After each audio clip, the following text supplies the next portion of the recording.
사사건건은 각 당 대선 경선 후보들 검증하는 시간 갖고 있습니다. 오늘은 국민의힘 최재형 후보와 함께하겠습니다. 어서 오십시오. 네, 안녕하십니까. 예. 이제 후보님 정치 입문하신 지 한 2달 정도 됐나요? 네. 소회가 어떠십니까? 벌써 2달 됐습니다. 정말 복잡한 세상이더군요. 그리고 빨리 흘러가고. 제가 과거에 법관으로서 감사원장으로 지낼 때는 과거의 사건을 들여다보면서 정답을 내는 그러한 삶이었다 하면은 이제는 미래를 향해서 답을 만들어가는 그러한 곳이 정치더군요. 처음에는 적응하기 좀 쉽지 않았지만 이제 적응해가고 있습니다. 그러니까 차분하게 자료를 들여다보고 논리를 따지고 이런 생활을 좀 하시다가 네. 순발력이 중요하기도 하니까요. 여기는 이게 좀 쉽지는 않으실 것 같아요. 그래서 답을 만들어가는 곳이니까요. 네. 네. 스스로 점수를 매긴다면 몇 점을 주시겠습니까? 100점 만점에. 100점 만점에 51점만 돼도 당선되는 거 아닙니까? 그렇군요. 그렇죠. 51%만 돼도 당선이니까요. 네. 자, 이제 후보님 걸어오신 길을 좀 살펴볼까요? 문재인 정부의 감사원장 출신이시고 감사원장 자리에서 제1야당 대선 후보로 이제 직행하셨어요. 결심하게 된 배경 이미 많이 알려져 있습니다만 네. 어떤 걸 좀 꼽으시겠습니까? 이 정권 들어서고 나서 이념에 치우친 어떤 권력이 전혀 통제가 되지 않고 있었습니다. 옳고 그름이 뒤바뀌고 정의와 불의가 뒤바뀌는 그런 것을 보면서 나라가 이대로 가다가는 정말 안 되겠구나 하는 생각이 들어서 저라도 나서서 나라를 바로 세워야 되겠다는 그런 생각으로 정치를 하게 됐습니다. 근데 이제 결심하시고 입당하시고 출마 선언하시고 이 과정을 보면 생각보다 굉장히 스피디하게 진행이 됐어요. 입당도 네. 먼저 예. 하시고 요걸 좀 충고해 준 분이 계십니까? 특별히 저에게 그러한 정치적인 조언을 해줄 만한 정치인은 제가 만나질 그때까지는 만난 적이 없고요. 제가 고민하면서 고독한 결정을 한 겁니다. 고독한 결정을 하셨다. 예. 근데 출마 자체에 대해서는 여러 비판도 사실 공존하는 것 같습니다. 감사원장이라는 자리에서 물러나서 곧바로 야당에 가서 출마하는 게 과연 좋은 선택이냐 이런 비판도 사실 많아요. 네. 어떤 설명을 좀 주시겠습니까?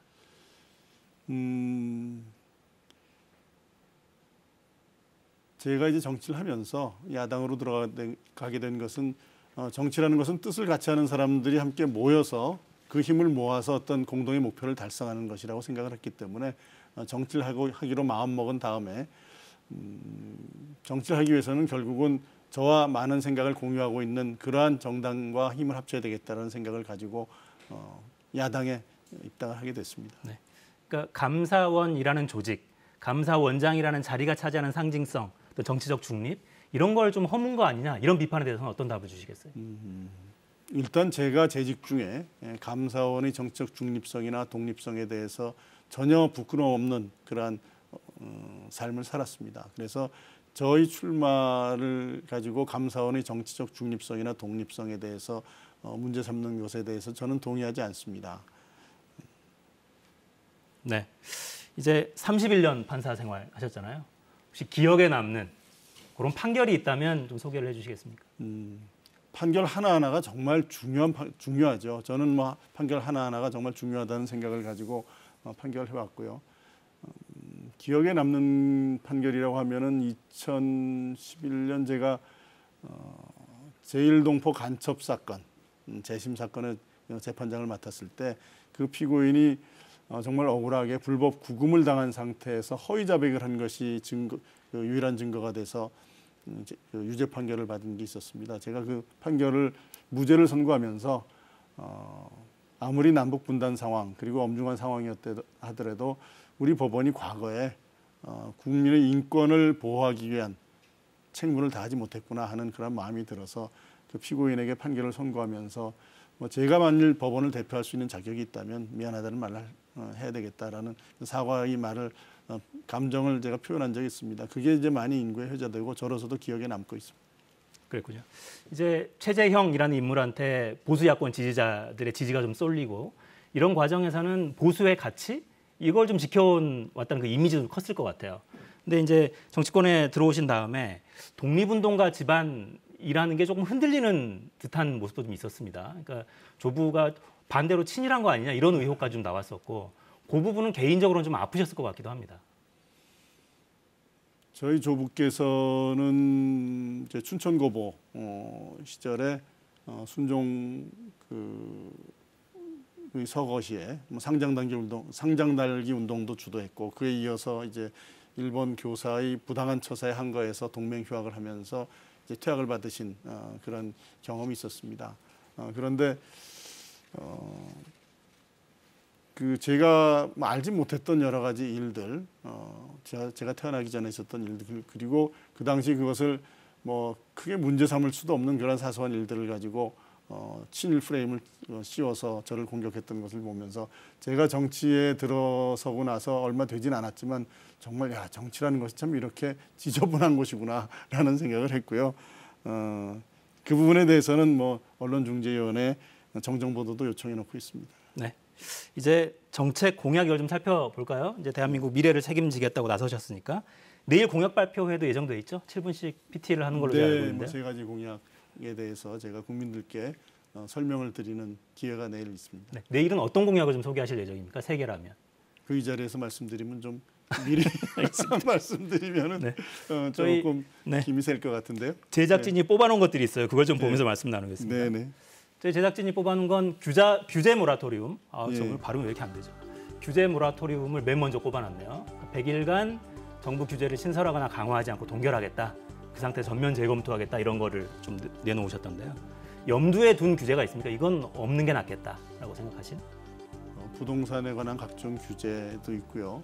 그다음에 과도한 세금 문제도 있고 여러 가지 규제들이 많이 있습니다. 제가 규제 혁파를 이야기한 것은 규제가 결국은 일자리를 창출하는데 가장 걸림돌이 되는 것이 규제입니다. 그래서 이 규제를 혁파함으로써 기업 활동을 자유롭게 해서 보다 많은 일자리를 만드는 것이 가장 급선무다라고 생각을 해서 특별히 이제 문재인 정부 들어서 만들었던 많은 그 규제들을 한번 다시 점검해보고 규제의 품질 관리를 해서 규제 때문에 우리 기업 활동이 위축되고 국민의 생활이 위축되고 일자리가 없어지는 일은 막아야 되겠다라는 생각을 가지고 규제 모라토리움을 제가 첫 번째 정책으로 발표한 것입니다. 네. 내일 PT도 이 내용으로 하실 것 같아요. 네. 저희 제작진이 꼽아놓은 두 번째는 부동산 시장 정상화 공약이네요. 임대차 3법을 전면 재검토하고 주택담보대출 비율을 40% 현행 70%로 좀 올리고 대출을 좀 더 쉽게 하시겠다는 취지죠. 네, 주택 200만 호 공급 이런 내용 좀 꼽아놨네요. 좀 설명을 해주시죠. 어떤 걸 좀 약속을 하시겠습니까? 임대차 3법은 결국은 그 임차인을 보호하겠다고 만든 법인데 시장의 반응을 전혀 예상하지 못했던 겁니다. 생각과는 달리 임대차가 더 어려워졌고 또 임대료가 훨씬 높아지는 그런 부작용이 있어서 그 부분은 바로 잡아야 되겠다라는 것이고요. 국민들이 정말 최초 주택을 얻기 위해서는 자기가 상환할 수 있는 여력이 있는 범위 내에서는 대출을 받아서 주택을 구입해야 되는데 LTV를 40으로 낮춰버렸어요. 그러면은 돈 있는 사람만, 현금이 있는 사람만, 또 부모로부터 많은 재산을 물려받은 사람만 집을 살 수 있는 것은 불합리하다. 그래서 LTV 규제도 그건 완화하는 게 맞다. 그리고 집값 폭등의 원인은 수요와 공급의 원리를 시장의 수요와 공급의 원리를 무시한 겁니다. 수요를 계속 억제하고 공급을 늘리지 않으니까 당연히 그 가격이 오를 수밖에 없죠. 그래서 공급을 늘리는 방법으로 집값을 안정시키겠다라는 것이고 그다음에 공공임대주택이나 또는 개인의 임대주택 활성화해서 국민들이 좀 더 편하게 원하는 곳에 자기가 주거를 마련할 수 있는 그런 길을 열어주겠다는 것이고요. 한마디로 말하면 시장의 원리에 맞는 부동산 정책을 해야 부동산 가격도 안정되고 국민들도 편하게 자기 주거 생활을 영위할 수 있다라는 것이 부동산 정책의 큰 골격이라고 보시면 되겠습니다. 네, 저희가 그 부동산 정책과 꼽아놓은 거 그걸 다시 좀 보면 맨 마지막 줄에 그게 있더군요. 공시가격을 산정하는 권한을 지금 국토부에서 가지고 있는데 이걸 각 지자체로 좀 넘기는 방안을 약속을 하셨는데요. 그러니까 이제 이렇게 되면 저는 어떤 게 좀 걱정이 됐냐면 예를 들어 똑같이 실거래가 10억 정도 되는 아파트가 이 도시 경계를 따라 서울에 있고 의왕에 있다면 근데 이게 지자체가 산정을 하게 되면 달라질 거라는 말이죠. 그래서 똑같은 가격의 주택인데 세금은 달라지는 이런 문제가 생길 수도 있을 것 같아요. 그거는 오히려 반대일 수도 있습니다. 국가에서 그걸 전부 다 통제를 한다면 오히려 현실 각 지역에서 실제 거래되는 가격과는 동떨어진 그러한 공시 가격이 산정될 수도 있거든요. 그래서 지금 뭐 앵커께서 말씀하신 내용 그 반대로도 생각할 수 있다라는 생각을 가지고 있고 현장에 맞는 것 그리고 국가의 그 중앙에 집중된 권한을 지방에 좀 분산되는 것이 바람직하다라는 생각에서 공시가격의 산정 권한을 지자체에 주는 것도 하나의 좋은 아이디어라는 생각에서 그런 정책을 말씀드렸습니다. 네. 근데 이제 지자체장들도 다 선거로 선출이 되기 때문에 네. 유권자들의 세금 부담이나 이걸 의식할 수밖에 없을 테고 아마도 그렇게 되면 공시가격을 현실에 맞게 이렇게 매길 수 있을까 이런 걱정이 드는 거는 어쩔 수 없는 것 같은데요. 뭐 국민들의 뜻에 맞춰서 하는 게 뭐 나쁜 겁니까? 네. 예. 그러니까 이제 최근에 좀 민감한 공정이라는 이슈가 불거질 우려는 없을까 이런 생각이 들어서 저는 질문을 드리고 있어요. 그거는 불공정하다고 생각하면은 국민들이 현명하게 판단하실 겁니다. 예. 알겠습니다. 저희 제작진이 노동개혁 관련한 공약도 네. 좀 뽑아놨군요. 볼까요? 노동 현장에 법치주의를 확립하겠다. 노조 운영의 정보 공개를 통해서 민주화, 투명화하겠다. 노동시장의 유연성, 안정성을 높이겠다. 뭐 이렇게 약속을 하셨는데요. 그러니까 저는 저 세 번째 게 조금 의문이 들었어요. 그러니까 유연성과 안정성을 동시에 추구하겠다는 게 합리적일까? 그러니까 유연화하면 아무래도 해고가 더 쉬워지는 게 아닐까라는 생각이 들어서요. 최근에 이제 노동시장에서는 유연 안정성이라는 말을 많이 씁니다. 유연성과 안정성은 보통 이제 별개의 것이라고 생각하는데 고용이 그러니까 해고가 좀 쉬워지면은 결국은 그 자리에서는 해고가 쉬워질지 모르지만 또 다른 해고가 쉬워지면은 기업이 좀 더 그 고용 부담 없이 기업이 살아나면은 또 새로운 일자리가 생깁니다. 그것이 선순환되는 것이 이제 고용의 유연 안정성이라고 하는데요. 오히려 경직된 고용 시장보다는 유연한 노동 시장이 더 그 일자리를 많이 제공할 수 있고 근로자들이 더 많은 일자리를 자유롭게 일자리를 가질 수 있는 그러한 제도고 다만 그 일자리와 일자리를 이동하는 그 기간에는 이제 마지막에 제가 말씀드린 것처럼 그거에 대해서는 국가가 재교육을 한다든지 그 부분에 대해서는 생활을 보장해 준다든지 하는 것은 그것이 국가의 임무가 되겠죠. 그렇군요. 그러니까 해고가 자유로워질 수는 있지만 한 일자리에서 다른 일자리로 옮겨가는 그 과정, 그 중간에 빈 기간 동안은 국가가 충분히 보조할 수 있도록 하겠다 그렇죠. 이런 개념이시군요. 최근에 보면 고용보험 이제 뭐 이렇게 실업자가 점점 많아지다 보니까 고용보험에도 재정 부담이 심각해진다 이런 기사도 계속 나오고 있어요. 네, 그렇습니다. 근데 방금 후보님이 말씀하신 기조대로 가면 고용보험에는 훨씬 더 부담이 커질 수도 있겠다는 생각이 들기도 합니다. 그건 그렇지 않습니다. 고용시장이 유연하고 또 안정성이 있게 되면은 오히려 그 해고 기간, 일자리 없는 기간이 더 줄어들 수도 있습니다. 오히려 고용 시장이 경직화됐을 때 일자리 없는 기간이 더 길어져서 고용보험의 부담이 더 늘어날 수도 있기 때문에 그거는 좀 더 유연한 사고를 가지고 접근하면은 달리 볼 수도 있을 겁니다. 네, 일자리가 많이 생기고 다들 일할 수 있으면 좋으니까요. 그런 방향으로 선순환이 빨리 순환하면 되는 거니까요. 알겠습니다. 외교안보 관련한 공약도 한번 살펴볼까요? 네. 저희가 후보님도 나오시면 공약을 충분히 설명하도록 그렇게 하고 있어요. 설명은 직접 좀 해주시겠습니까? 네. 북핵은 우리가 평화를 앞세워서 북핵을 폐기할 수 있다라는 그러한 생각을 가지고 지금까지 해왔지만 최근 이제 영변에서 계속 그 핵물질을 생산하고 있다는 그런 증거가 포착되지 않았습니까? 북한의 핵 폐기는 말로만 되는 것은 아닙니다. 국제 공조를 통해서 계속 압박을 하면서 북한이 이거 핵을 가지고 있는 것이 결국은 자기네들이 유지하려고 하는 그 체제에 부담이 되는구나. 이게 있으면 우리가 체제가 유지가 되지 않겠구나 하는 그러한 생각을 가질 수 있을 정도로 우리가 국제사회와 공조해서 압력을 가할 때 북한이 정책을 바꿀 수 있다는 생각을 가지고 있고요. 그 다음에 북한과의 이러한 그 비핵화에 대한 북한과의 어느 정도 합의가 이루어진다면 그 단계별로 우리가 북한에 대해서 전폭적인 지원을 해서 북한의 경제가 살아나고 북한이 또 시장 경제나 이런 걸 통해서 북한 주민들이 좀 더 생활이 개선될 수 있는 그런 단계적인 노력을 우리가 얼마든지 할 수 있다. 비핵화에 대한 확실한 로드맵을 제시하기만 한다면 그런 것이고요. 9.19 남북군사협의는 사실은 저걸 통해서 우리나라의 정찰 자산이 많이 제한돼 있고 또 특히 이제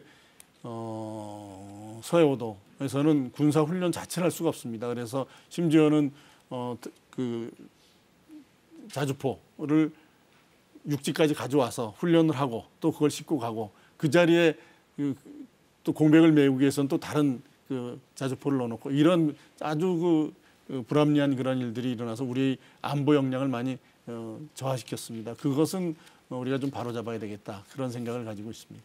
그러니까 9.19 군사합의는 전면 재검토하는 게 옳다. 네, 그렇습니다. 근데 이제 일반적인 사고로는 군사합의를 통해서 긴장은 좀 완화된 거 아니냐 이런 해석들도 많은데요. 그럼에도 불구하고 우리 국방력을 좀 강화하기 위해서는 불가피하다. 재검토가 필요하다고 보시는 거군요. 일방적으로 우리에게 불리한 그런 것은 안보상 바람직하지 않고 도발을 하지 않는다는 것은 뭐 그러한 지금 말씀드린 정찰 자산이 약화 또는 우리 군사 훈련이 약화된 것을 보완한다고 해서 꼭 우리가 도발이 이루어진다라고 볼 수는 없겠죠. 알겠습니다. 이제 공약들을 조금 살펴봤는데 이제 이런 구상들을 좀 펼치려면 지지율이 좀 올라야. 그렇습니다. 그러니까 청와대로 들어가실 수 있어야 될 텐데 지지율은 조금 초반보다는 좀 내려와 있는 상황인 것 같아요. 어떻게 타개해 가실 계획이십니까? 제가 이제 정치를 시작하고 처음에는 이제 새로운 환경에 들어와서 저희 초심을 조금 잃지 않았나라는 생각이 듭니다. 원래 저희 국민들이 기대하는 저의 모습 아마 제가 들어와서 보니까 많은 분들이 월성 1호기 감사를 할 때 국회에서 보여줬던 그런 단호한 모습, 권력의 어떤 압력에도 맞서는 그런 굴하지 않고 맞서는 모습을 많이 기대하셨는데 제가 새로운 환경에 들어와서 좀 기존 정치인들의 말에 또 이렇게 좀 흔들리다 보니까 그런 면에 있어서 국민 여러분들이 가지셨던 기대에 미치지 못했던 그런 면이 있는 것 같습니다. 이제 다시 초심으로 돌아가서 새 출발을 해서 저희 본연의 모습을 보여드리고 국민들께서 저 사람 믿을만하다. 나라를 맡길 만하다는 그런 이미지를 심어드린다면 서서히 지지율은 반등할 것이라고 생각을 하고 있습니다. 좀 강인하고 원칙적인 모습을 좀 더 보여주시겠다 이런. 저희 원래 모습을 좀 보여드려야죠. 그렇군요. 근데 제가 오늘 나온 신문에 나온 칼럼 하나를 좀 뽑아왔는데요. 정치 컨설턴트 박성민 씨가 쓴 글인데 이런 대목이 있으면 한번 읽어드릴게요. 네. 반문 주자로는 윤석열에 밀리고 보수 정통성으로는 홍준표를 이길 수 없고 개혁 보수로는 유승민 원희룡을 이길 수가 없어서 네네. 한계가 좀 분명하지 않느냐 뭐 이런 평을 해놨더라고요. 어떤 답을 주시겠습니까? 아까 말씀드린 그 말씀 그대로입니다. 저의 원래 모습, 국민들이 저에게 기대하셨던 그 모습을 제가 보여드릴 수 있다면 얼마든지 반등이 가능하다고 생각하고요. 오늘 나온 여론조사 결과를 보면 여야 전체에서 제가 또 4위로 나온 그런 여론조사 결과도 있고 이제 경선 초반이니까 앞으로 경선 과정 한 2개월 그리고 그 후에 본선 모든 과정을 통해서 저에 대한 국민의 기대에 부응하는 모습을 보여드리겠습니다. 네. 여론조사 지지율은 계속 움직이는 거니까요. 그렇죠. 네. 네. 시간이 벌써 거의 다 돼서 마지막 인사를 하실 시간이 벌써 된 네. 것 같습니다. 20분인데 벌써 다 됐네요. 왜 저를 선택해 주셔야 하는지 포부를 좀 말씀해 주시죠. 청년들이 꿈을 가지고 그 꿈을 이루고 미래를 만들어갈 수 있는 나라, 또 국민들이 안보 걱정이 없이 편안하게 살 수 있는 나라, 또 공무원들은 소신껏 눈치 보지 않고 법대로 열심히 일할 수 있는 나라, 이런 나라를 만드는 대통령이 되어서 여러분들께서 원하시는 자랑스러운 대한민국, 또 품격 있는 대한민국을 만들겠습니다. 네. 최재형 후보와의 대담은 여기서 마무리하겠습니다. 오늘 시간 내주셔서 감사합니다. 네, 감사합니다. 네, 저는 내일 다시 오겠습니다. 4시엔 사사건건.